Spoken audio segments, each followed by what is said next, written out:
Magandang umaga po sa inyong lahat mga kamatsa sa iba't ibang panig ng daigdig. Ngayon naman ay maki-update tayo sa Day 2 ng ongoing Grenke Chess Open and Classics. Nagharap sila world number 1 and world champion Magnus Carlsen, ang pinakaaabang-abang ng mga manlalaro ng chess. Sino ba talaga ang matatag sa kanila? Sa end part ng video, papakita ko po sa inyo ang standing after ng kanilang bakbakang Day 2. White dito si Magnus, nag D4, Knight F6 si Ding, C4, E6, Knight F3 at nag D5, Queen's Gambit, exchange, C takes D5 ang pinasok at nag Bishop F4 variation. Ayan, dito sa pagkakaalala ko, ang madalas ginagawa dito Bishop G5 eh. Yan ang mas mabili na linya, pero dito nag Bishop F4, Bishop F5, ginaya ni Ding.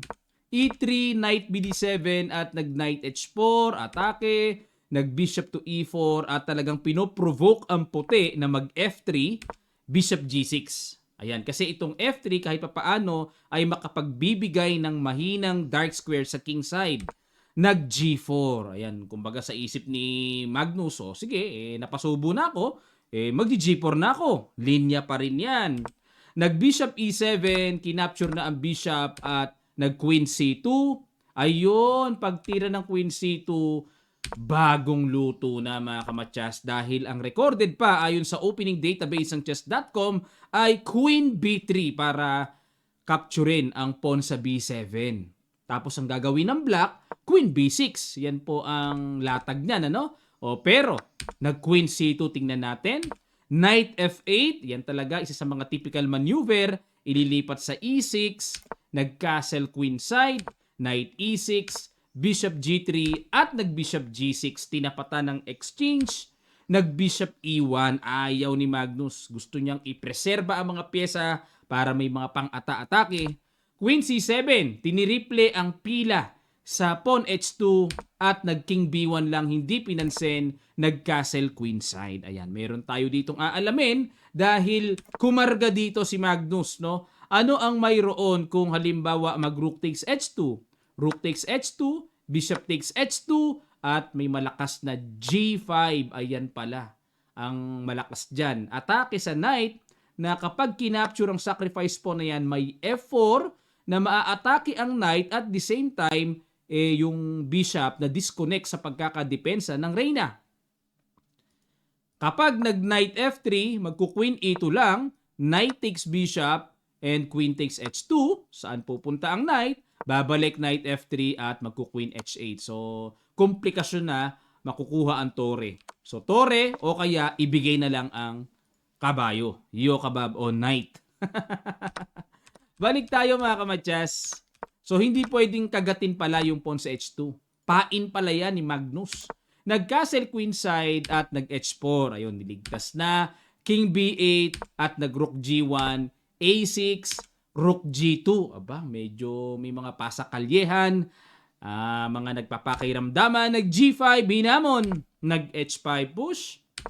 Nag-C5, ayun. Ito na yung time para makapagpaluwag sa sentro. Kasi napakainam ng sentro ng puti eh. Kailangan bumawi-bawi ang black dyan. Kasi po kung hindi gaganyan, baka mamaya maka E4 ng solid ang puti, malaking problema sa black yan. Kaya inagapan kagad ni Ding, nag C5 kagad, kinapture, bishop takes C5 at nag knight A4. Ayan, may karga na naman dito, pinapakain ng pawn sa E3, tinanggap talaga ni Ding and nag queen B3. Yan ang mga binibili talaga dito mga idea. Tiniret ang bishop at may paparating na bishop takes A6. Yan ang mga malalalim na mayroon sila. Nag D4, good move. Ayan, para depensahan. Nag-rook C2, atake muna sa queen. Queen D6, bishop A5. Ayan, kapansin-pansin ang buhos ng puwersa. Nag-queen D5 mga kamatsas. Yan ang isa sa mga talagang matindi rin na binitawan ni Ding dito. Dahil yung tore ay talagang ipinabitin. Ayan, teka muna mga kamatsas, no? Ano ba mayroon halimbawa kung mag-simpleng rook C8 lang? Mag-rook takes C8, rook takes C8, and magku-queen takes bishop. Yan pala ang laman niyan mga kamatsas. Na hindi pwedeng capturein, o one piece down ang black lalabas. Ayun, mayroon palang ganyan. O kaya nag-queen D5, tinanggap ni Magnus ang hamon, takes at nag-rook takes. So nagpa-quality down dito si Ding, pero ang problema ng puti dito yung malakas na paparating na knight F4, yung knight ang lalakas ng paparating. Knight C5, na bad move si Magnus.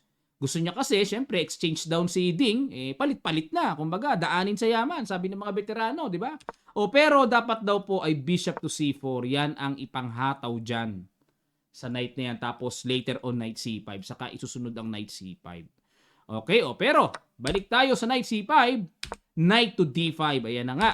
Bishop D3, knight to B4, kinapture, capture, and nag-rook C5. Pero wala namang mahahagip dyan at pagkalakas-lakas ng bishop. Nag-rook D5, bad move po ang binitawan ni Ding. Dapat daw ang tira ay bishop to F4. Bakit? Ano ang diferensya ng rook D5? Nag-rook C4 naman si Magnus. Dapat daw po tanggapin na yun eh. Pag nag-knight takes dito, then bishop E4, lamang pa rin ang puti. Oo nga, no? Ba't hindi ganyan ang ginawa? Pag nag-knight F4, king C2. Baka kasi natatanaw ni Magnus na fortressan siya. Parang kumbaga sa ano makukuha ko dyan wala na. Paano ako makakapasok? Pero may tamang gapang yan mga kamatyas. Tingnan nyo evaluation bar. May gapang na nakikita ang computer engine dyan. Kaya yan ang sinasuggest na tira. Pero nag-rook C4 si Magnus. A5 dinipensahan. Bishop E4. Rook D6. Nag-rook C5. Atake sa pawn, nag-B6 good move, nag-rook C4, nag-E5. Ayan, dito mga kamatyas, merong napakawais na naging desisyon si Magnus. Sige po, pakiguess nyo. Sa ilang sandali lang, tutuloy kagad natin. Start.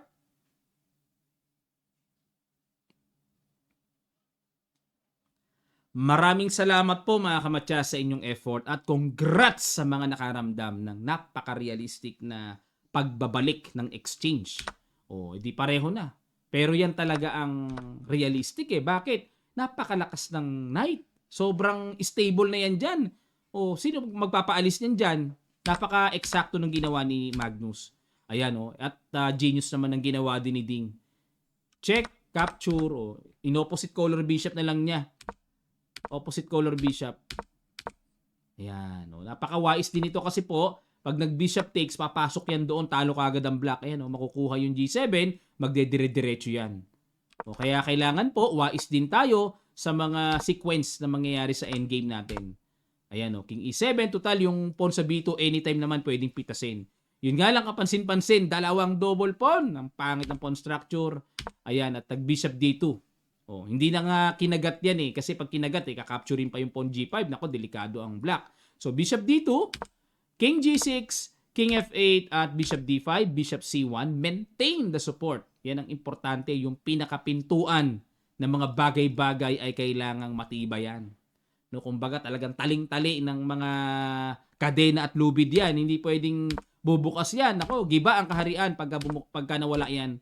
At nagtabla po sila. Okay, ipinakita dito ni World Champion Ding Liren na talagang matatag siya at hinawakan niyang mabuti ang posisyon. At si Magnus naman, ramdam natin na sa isang banda naghahanap siya ng mga pilit-pilit. Mas nakasugod ang king niya, pero opposite colored bishop, kumbaga sa kamay ng gagamba dalawa na lang ang natira. Hindi po kakayanin.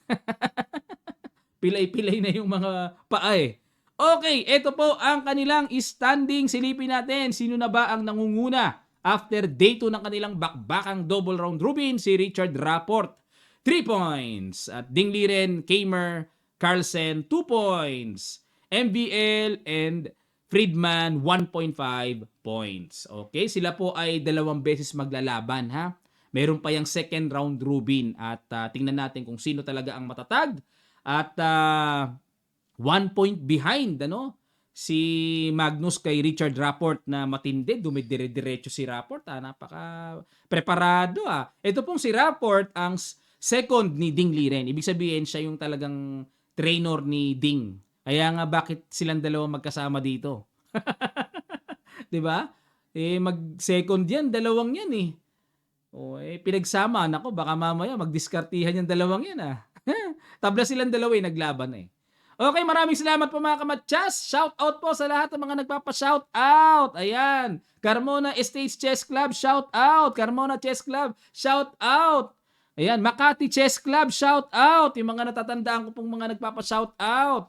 Diyan sa may Davao City Chess Club, Polomolok Chess Club, ayan, Coronadal City Chess Club, at marami pa pong iba. Ayan, mga Chess Club, maraming salamat po sa inyong mga patuloy na pagsubaybay sa ating mga videos, at sa mga gusto pong mag-avail ng ating mga Kamatsas merchandise, nasa Shopee link lang po ang Kamatsas Sporting Goods Shop. Punta lang kayo doon para makapamili kayo ng ating mga products. Maraming salamat. Magkita-kita pa tayo sa mga susunod pang chess updates.